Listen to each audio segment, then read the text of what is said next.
Hello guys, this is me, Jawad. I've been trying to do this tutorial for so long, but finally I've taken out some time to do that this time. Uh, Before we proceed towards the tutorial, I must apologize for the noise that may come from outside, as I am living very next to the road. So don't be surprised if you get to hear the little kids selling the eggs out there.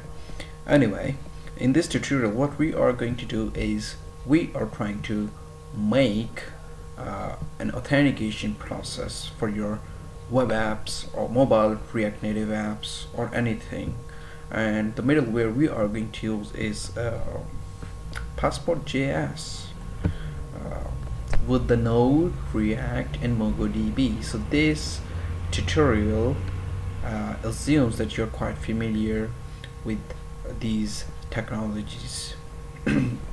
So right now what I'm doing is I've created a basic form. The form is something like this and it is created in React. So this form actually has a couple of fields, text inputs, which takes the username from the user and the password, and even email and password, obviously. Right, so there are two ways that you can authenticate users with your or authenticate users to grant them an access to your application. One is that either they can sign up with you or with your native application in a native way, so that your application grants them an account. Another way is to use some social platforms that allows you to use their authentication processes to grant users an access to your web apps or mobile apps. So in this tutorial what we are going to do is we are going to set up the local authentication process, the native authentication process for your web apps, as well as we are going to make a module that will authenticate your users through some social platforms like Facebook, Google, LinkedIn, Twitter. These are prominent and very well known social platforms that provides the authentication processes for the developers. So enough said enough. What we are going to do is we are going to do first we have to make an app on the dashboard of Facebook. Right, I've already set up an app on the Facebook, which obviously is not given a good name, right? It's a bot seeker app. So when you make your app with the Facebook grants you or gives you something like this, which is called an app ID. So what you will be doing is you will be embedding this app ID into your code, telling Facebook, look, I'm trying to authenticate my user with this app, so use this. The next thing that you need to get is client secret ID. And how you can get the client secret ID of your app? Well, you go over there, app secret, and you click on the show button, and it will ask you for username and password if you're not authenticated for the first time. So this is a client secret ID. What you need to do is paste it here, and then you define callback URLs. Right, these callback URLs are set up with the help of passports, which we will be covering later on, but this video is just to check how the voice quality goes and how the stuff goes while making the tutorial, because this is basically a trial video for making the tutorial. The actual content in this video is obviously not discovered. Alright, anyway, so after you do that, the callback URL is a URL that is fired by Facebook when your user is authenticated with the Facebook. This actually tells the Facebook that yeah, there, I'm gonna send you, or I'm gonna redirect my users to you, authenticate them, right? Once they're authenticated, their authentication is done, fire back on this address. All right, and this address is something that you define here in your application, which is auth routes. So this is our address that Facebook will be sending an event to. All right, once the Facebook done that, Facebook is done with sending you a response, then you can do there are two criteria.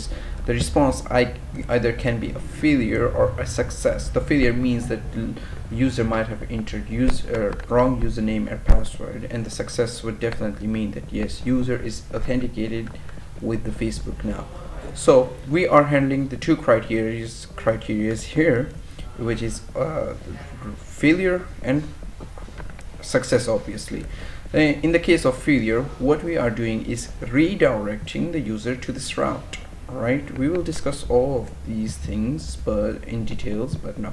Right, and here we have defined a criteria for success in case if the user is authenticated successfully with the Facebook. So what our application should do, and our application should redirect the user to this route. All right, so this is actually what we are going to do, but first let's change the redirect address so that we may know whether the users are authenticated or not. All right, but before going towards that, let's first address this issue, configuration of this Facebook app.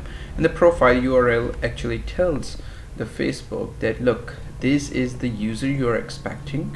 The user is gonna give you your credentials or his credentials, and what you're gonna do is return the first name, last name, email, a profile actually to this application.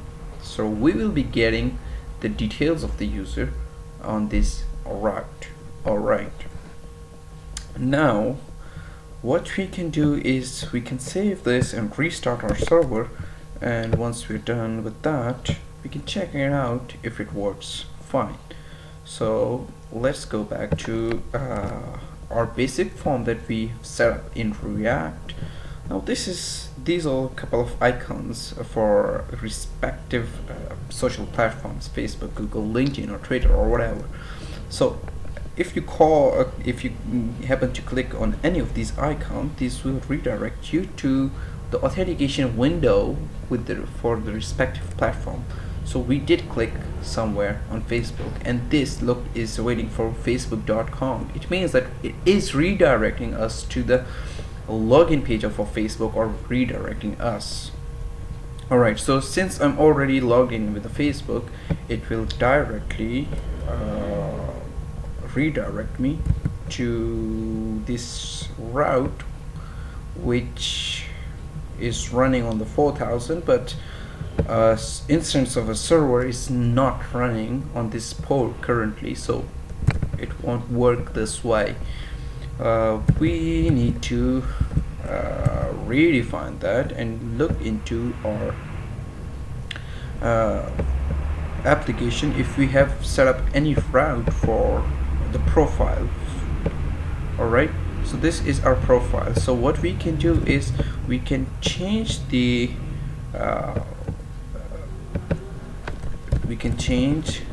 port address, the port number, as well as we can do something like home maybe, because this is the route we have set up on our React application.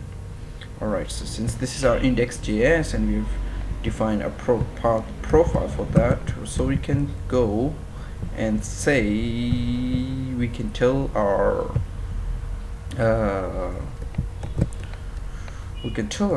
whatever.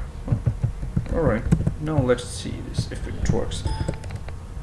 Alright, so what basically is going on, I will explain it in a minute, but before going towards that, we must clear some browser data in case to clear out the session, and we clear browsing data, clear data, and come back to log into our app through Facebook. So what we do is localhost, our server is running on 5400. Alright, now once we click that on Facebook, it will redirect us to the login page. Alright, it is redirecting us to the login page. Yeah, now it's fine. Now since I'm giving it my credentials, which is my email address and the password. I click login.